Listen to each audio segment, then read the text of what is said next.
Hey guys, welcome back to eDoggy's Garage.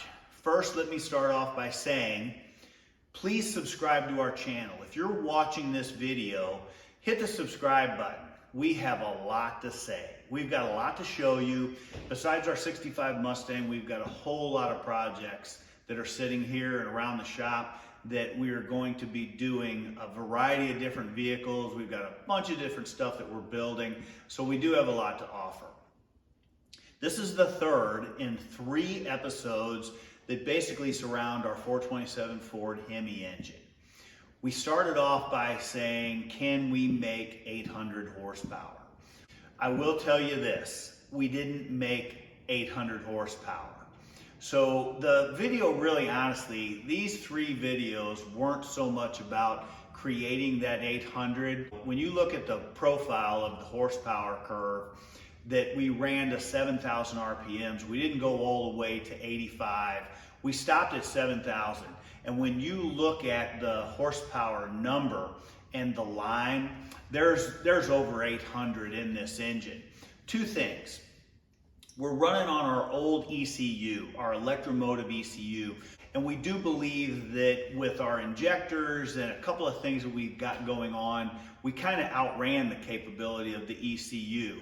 Plus, it's a really, if it would have been the Haltech that we're going to run on the car, we'd have had no problems. But we were running into some inconsistencies that we kind of believe was being caused by our ECU.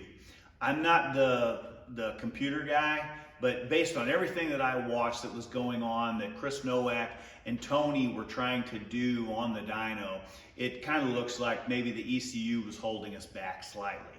The other thing is when we dynoed the engine in Atlanta, it had a little intake manifold on it. It had a Victor Jr. intake and a smaller carburetor. I say a 1250 carb, but I'm sorry, it was a 1050 carburetor, and it was our choke point. So with what that engine is capable of doing, we really restricted it when we dynoed in Atlanta, but we did prove that it ran and everything like that. So here's what we were testing when we were on the dyno in these 3 episodes. We were testing our fuel injection that we basically created. So when we first started off, we bought a Speedmaster LS3 8-stack injection. This is their LS3 intake manifold, or one of them, that would not work on our cylinder heads. But we wanted to use the throttle bodies off of that, which, if you ask me, are not really that great. But we could afford to throw them away because they were cheap enough. They're copies of Borla's, and Borla's stuff is super tight, and it would have worked great. But again, we didn't want to spend the money on something that we were going to possibly just get rid of.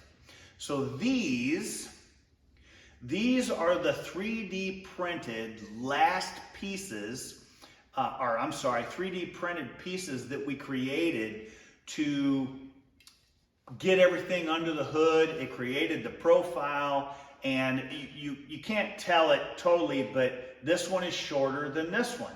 This one is where we came up with our angle, our height, runner length, all of that.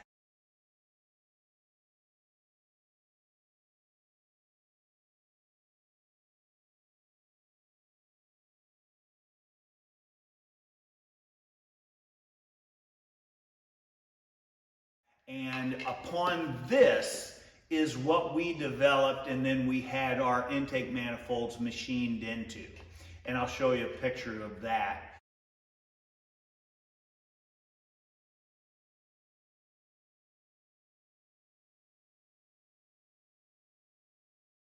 But we had all that on our engine when we were dynoing it, and we proved it works. It needs a little bit more refinement because we still feel that the throttle bodies are way loose. We can't achieve the idle that we were looking for based on the looseness of the butterflies and everything that's going on inside that Speedmaster, those 3 Speedmaster throttle bodies. But we're going to fix that because we're going to go from a 55 millimeter butterfly out to a 58, which is only 3 millimeters per butterfly, but we're going to do a little bit of machining. We're going to make some more stuff, and we do believe that once we put it on and we get the Haltech system connected to it, we're going to have that engine will make over 800 horsepower. So watch the rest of the video. You'll see us at the dyno. We do a dyno pull at the end. We did a variety of dyno pulls. Our top number, as you'll see at the end, was 790. It consistently was pulling 775, and we did have some air-fuel ratio issues. We could not get it to idle down to where we wanted to, but you guys will be able to see some of that in the video.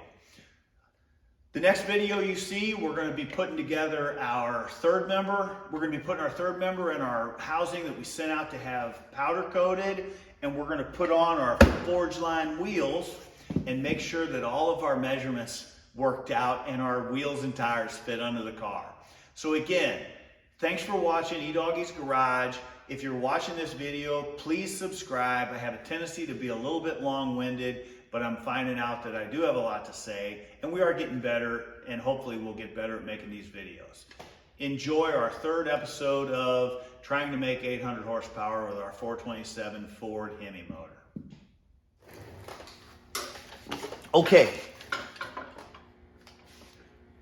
Throttle linkage workaround number 1 did not work. So there's a lot of geometry going on, you know, with all of the butterfly linkages off of each throttle body.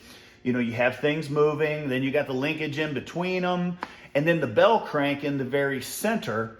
And what we're trying to do is we're trying to make the throttle pull for the dyno work on our bell crank.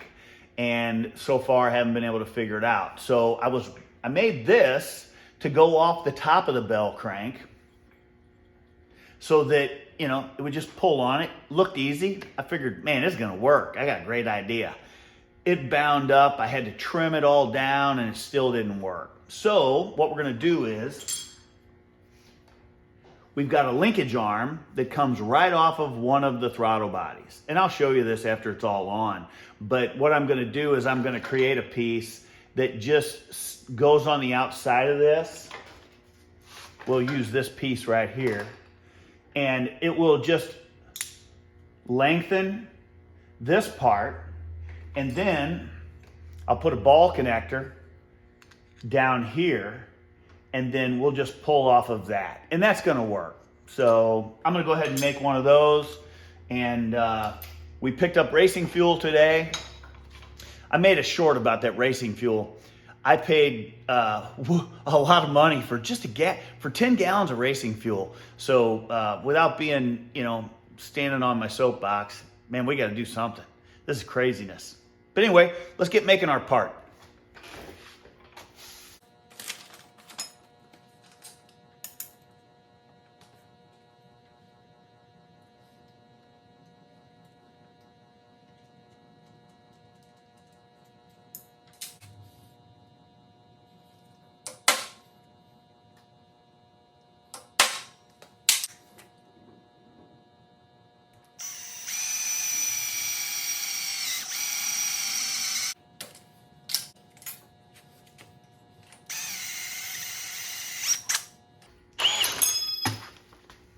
Yeah, public service announcement. If you're drilling a hole, clamp the thing down. You know, I could have cut myself right there.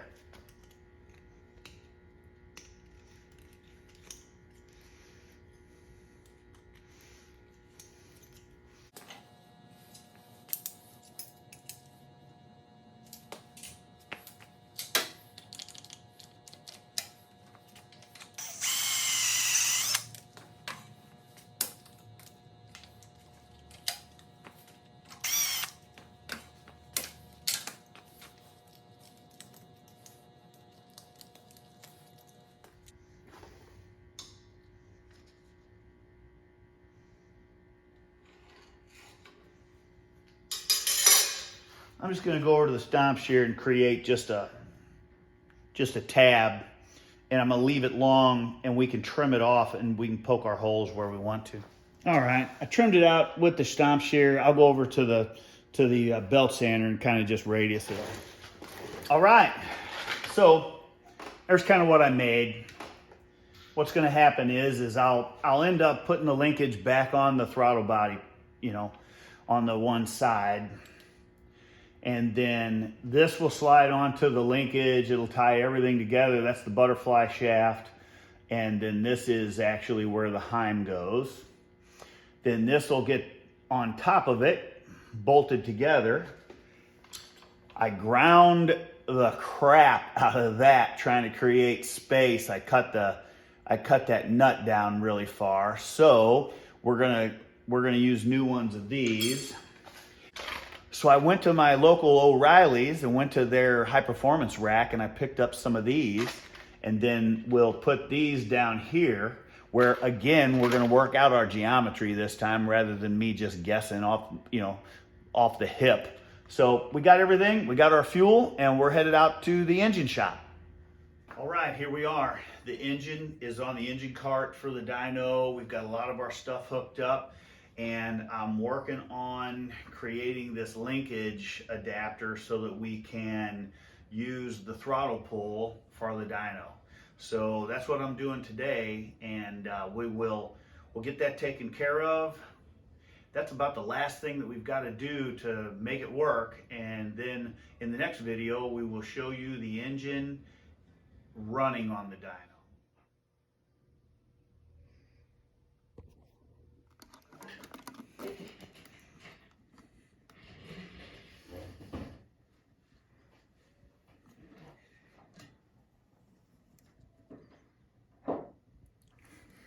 I think that's going to work.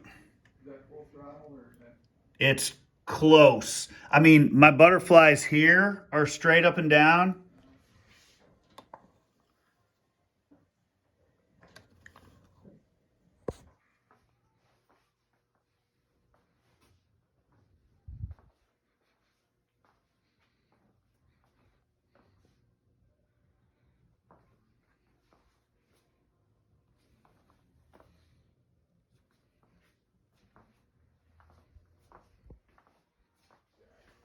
That's a cross reference for it.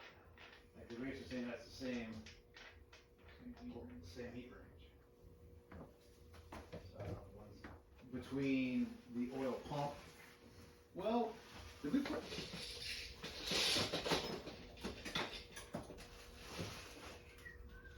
You need to pull this belt off when we spin it over. See what, to A, to prime it, and B, to see. I think that'd be a good idea, yeah. All right, so we do have that other. It goes this way.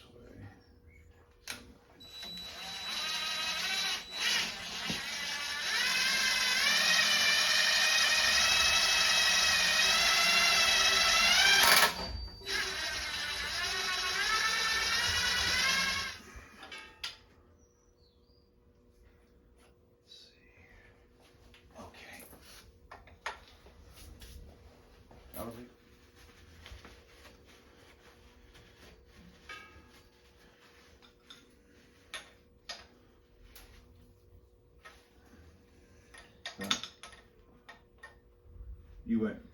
Oh yeah, you're right. Sorry. I'm looking at it backwards. Rag's ready for that one. Where'd you find that paper towel? In there.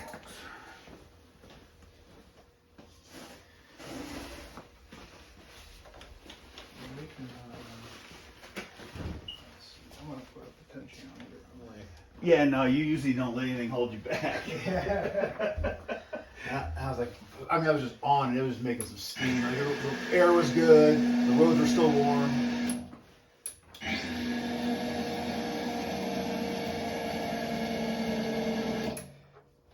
see.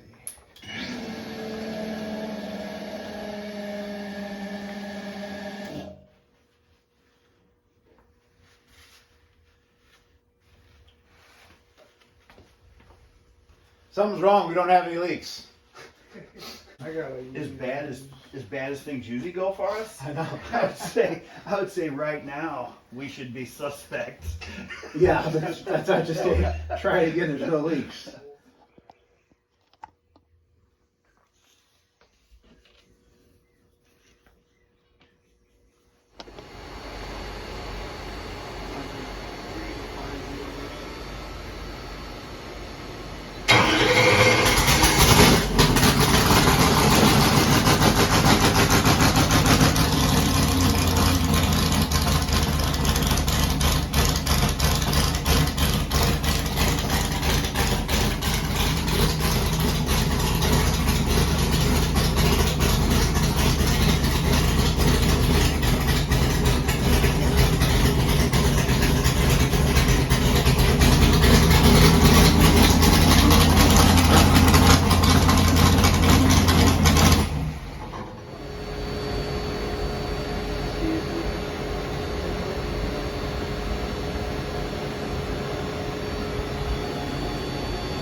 want to open them and then shut them to a feeler gauge? I think you're gonna just pinch them That's what I was because thinking. they're all too close. I mean, they're all real close.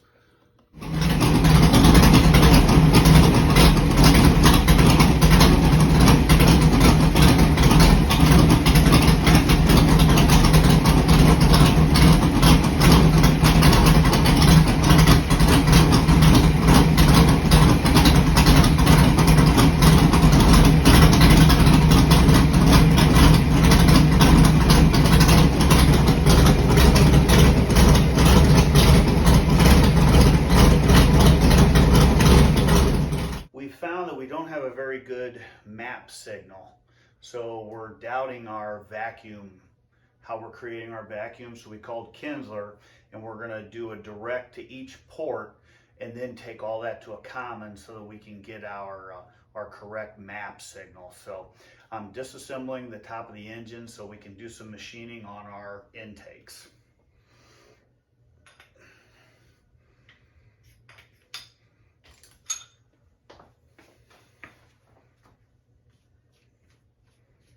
Couple other things that we found is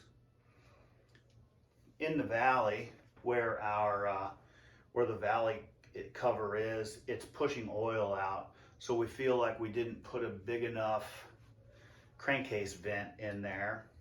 So we want to address that too while we're taking everything apart.